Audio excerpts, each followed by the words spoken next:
everyone. We're now here on day 16. Many of you have been with us since day one. Thank you. Our search and recovery team continued their efforts throughout the night and today, as always. And as we have stressed, this recovery is moving forward with great urgency as we work 24 hours a day on the pile to recover victims and bring closure to all of the families still waiting. We want to bring them news as quickly as we possibly can. We have now removed over 13 million pounds of concrete and debris. 60 trucks a day are working. And since our last briefing, our first responders have uncovered an additional 18 victims. That number is additional 14. Excuse me, I stand corrected. We have now uncovered an additional 14 victims of this tragedy. This brings the total number of confirmed fatalities to 78.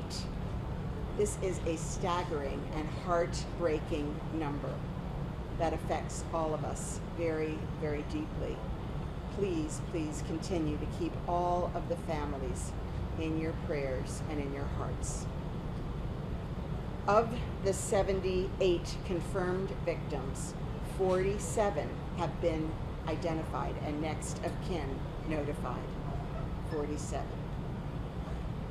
200 people are accounted for, with 62 people potentially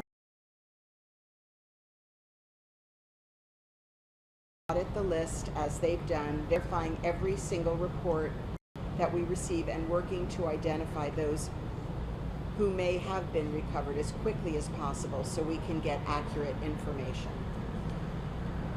Today, the Broward Medical Examiner's Office has come on site to assist us with personnel. The Miami-Dade Medical Examiner is doing everything. They're fully staffed and they're working as fast as they can, but it is very, very valuable and critical that we provide some relief to those men and women working in the medical examiner's office doing this vital work. And so we're very grateful to the support from Broward County to help us allow our teams to rotate more frequently. All those who have passed, all 78, are leaving behind loved ones. They're leaving behind devastated families. The magnitude of this tragedy is growing each and every day.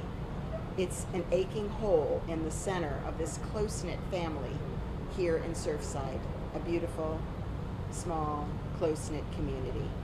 We know that the hard work of beginning to rebuild is just beginning for so many of these families, and we are committed to staying with them every step of the process, every step. We will not leave these families. We put the families at the center of every single decision that we make since day one. We'll continue to do everything in our power to provide all the relief and all the support that they need. Those who've been affected, the families waiting and grieving, and the survivors. We're providing wraparound social services at our Family Assistance Center.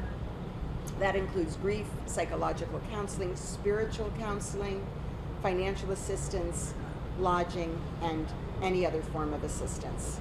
And I also want to highlight that the State Department of Financial Services has a table at this Family Assistance Center for insurance questions, which many of our families have, and so they are there as well to assist.